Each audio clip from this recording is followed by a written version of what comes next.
Hello, today is the 29th of July, 2023. As always, we will start with our disclaimer, go over our calls, and then make some predictions. This is my trading plan for Monday, which is the 31st of July, 2023. Please remember, it's a prediction. It can be completely wrong, and any trade one makes should be made at one's own risk. We were looking for the pattern with the early high on Friday, which is what we got, and Monday I'm expecting to see a pattern with the early low. We had a target of 45.92.67. I thought it might not print. We came close. It didn't print, so we'll add this to the list. We said this was a very negative pattern, and that as long as we stayed under the FOMC announcement price of 45.55.65, that we had lower targets around 4,500. Well, the standard rule is you gap sharply in the undesired direction, the call's killed. We gapped over that price, so that idea was killed before the open. We had mixed signals. We never got the gap and prop move outside the day's range. We never got the close little change. So that was one of the days when either one of those things happened. These are the patterns I think we'll see next week.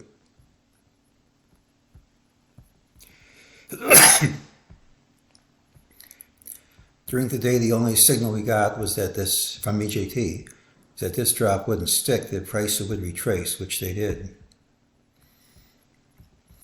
Well, this is a pretty negative pattern. Any pattern needs confirmation. You have to trade under the close by 1 cent, and that never happened, so we never got the confirmation. And this is a pattern which usually works. Almost always you're going to get follow through. Well, this is actually a positive pattern. Now again, you need follow through on the pattern. You have to go over this close by 1 cent. But you have this big drop on a day. Well, it's a big drop. And instead of getting follow through, you have an inside day. And Larry Williams' rule says next day should be up. On the other hand, we gapped up, hit a higher high, closed under intraday highs.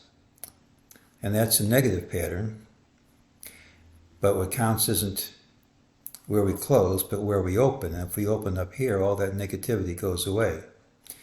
So the easiest way to resolve this would be for us to gap up and overtake this high, and that should be a positive day. I think that's very likely to happen. Of course, we open down here, the whole idea is killed, but that's what I'm looking for. Signals are still mixed. We use the rules again.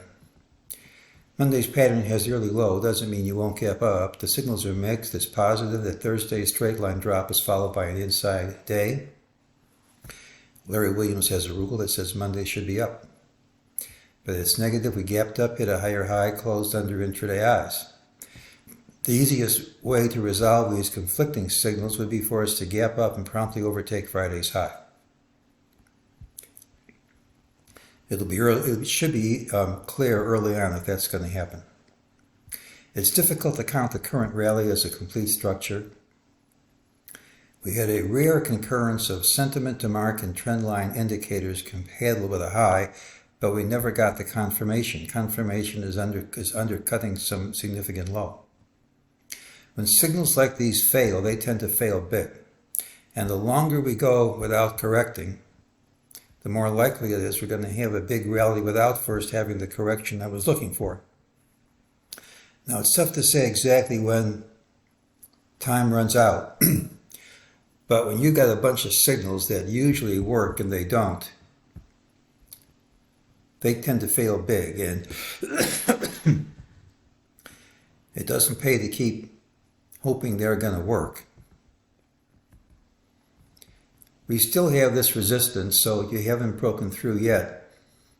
But if we break through, we could have quite a rally coming up here because we had a number of usually reliable topping signals which just didn't work so far.